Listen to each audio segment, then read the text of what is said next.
I'm your host, Bonnie Wiscombe, and this is Burning Brightly, a podcast for moms of faith who are feeling called to share their light with the world, but wonder if they're prepared for the task. As a life coach, entrepreneur, and mom to a large family, I'm honored to be your guide as you face this exciting new phase and begin making your mark. This is where we help each other find the courage to shine.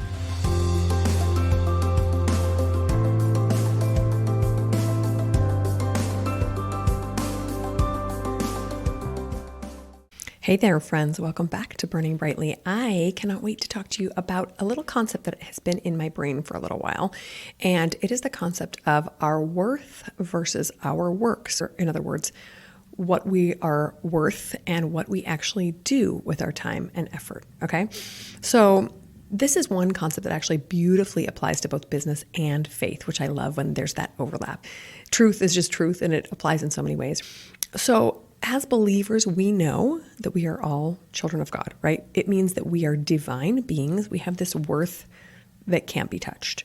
We have this eternal soul that will never die. It's this beautiful concept when you think about it. And we are special in so many ways. So it's no wonder that many of Satan's temptations today focus on distracting us from this divine value. He can just have us be confused or a little overwhelmed or feel like garbage about ourselves. Then he can get us to believe that we are not worthy and that we have to earn our worth. And then he's won because we're these incredible eternal creatures that now doubt our own worth, okay?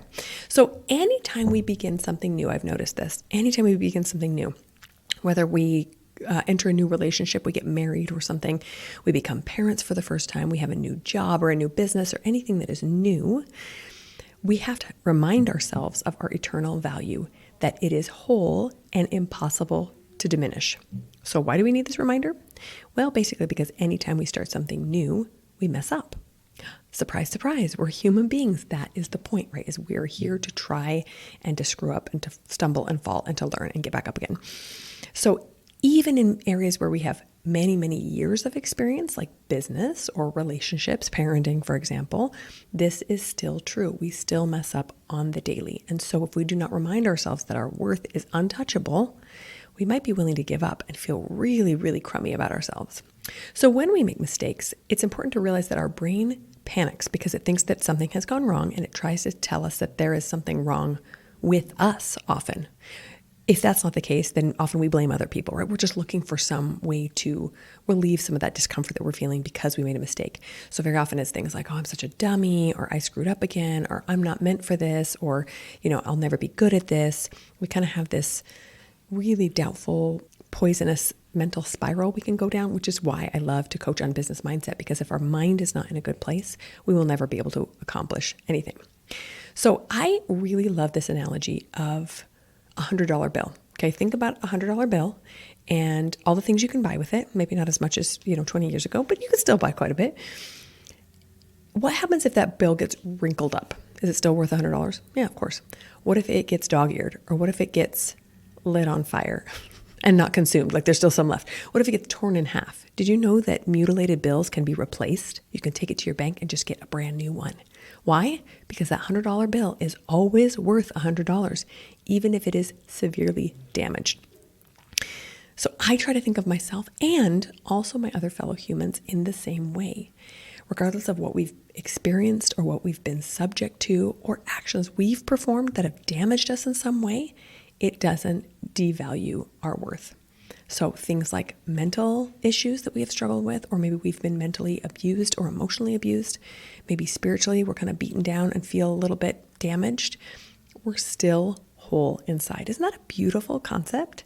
Our worth has not diminished, nor can it ever be. We are still worth that $100. Although I would argue we're worth a lot more than 100, but $100 bills, something we could all relate to, right? We've all probably held a $100 bill and thought, wow, this is worth something, even if it gets damaged in some way. To explore this analogy a little bit further, think, for example, of a young child with a serious genetic problem. Maybe they were born with Down syndrome or some other genetic anomaly where their body and mind are obviously not in perfect working order. Does that mean that this beautiful human being is not worthy of life? Has somehow some diminished worth? No, of course not. Although, sadly, some people might think so. Every human being has this intrinsic worth. It's so beautiful. It doesn't matter what we've done or what has been done to us, or even how imperfectly we came to earth. Even in a broken body or a broken mind, we still have that intrinsic worth. It's so fantastic to think about.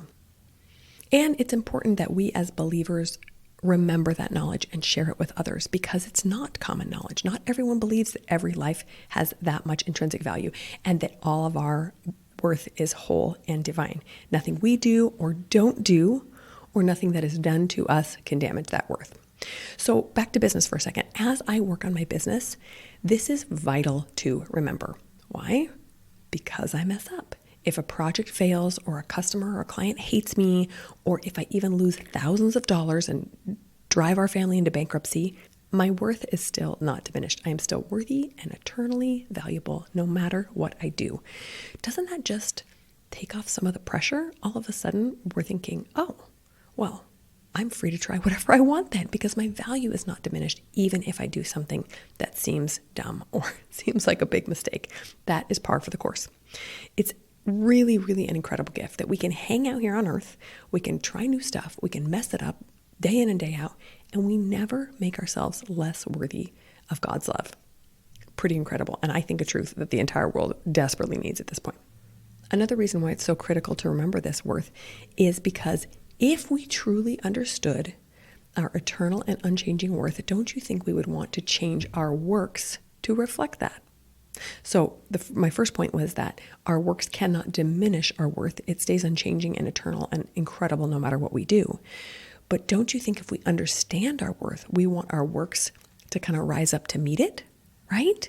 Think about how royalty is taught to behave. You've probably seen the tabloids of the British royal family and how they dress and how they comport themselves, what's appropriate and what's not appropriate in the public eye, because they are held to a very high standard. What if we felt the same way? What if we realized that our eternal worth as children of God is so high that we want our works to reflect that? And so we purposely look at our actions and try to match that eternal amazing value. Pretty cool concept. And yes, this applies to our business as well. What kind of a business owner do you want to be? Do you want to be the kind that's just constantly trying to get ahead no matter what cost? No matter who you hurt in the way? I don't think so. I want to be a business owner that is full of integrity and value. And if I have done something wrong or someone feels slighted in some way, that I will stand up and make amends and make it right for that person. So matching our works to that worth is such a powerful concept. In fact, I would say that this is why Christians and many other devout believers live such extraordinary, beautiful lives. They do so not because someone's forcing them to or because they have these commandments they have to follow. They do so because they know their worth and they want their works to reflect that. The same way that children who are raised by parents who go to college tend to be kids who go to college. Kids who are raised by parents who wake up on a bender every morning and don't take care of their children often reflect those same values and actions when they grow up, because it's what they think they are worth. A child who sees a parent treat themselves with high worth also believes that they have high value. So interesting, right? Another great reason that we need to really embody this concept and teach it to our children so they too can grow up knowing their eternal, unending, impossible to diminish worth.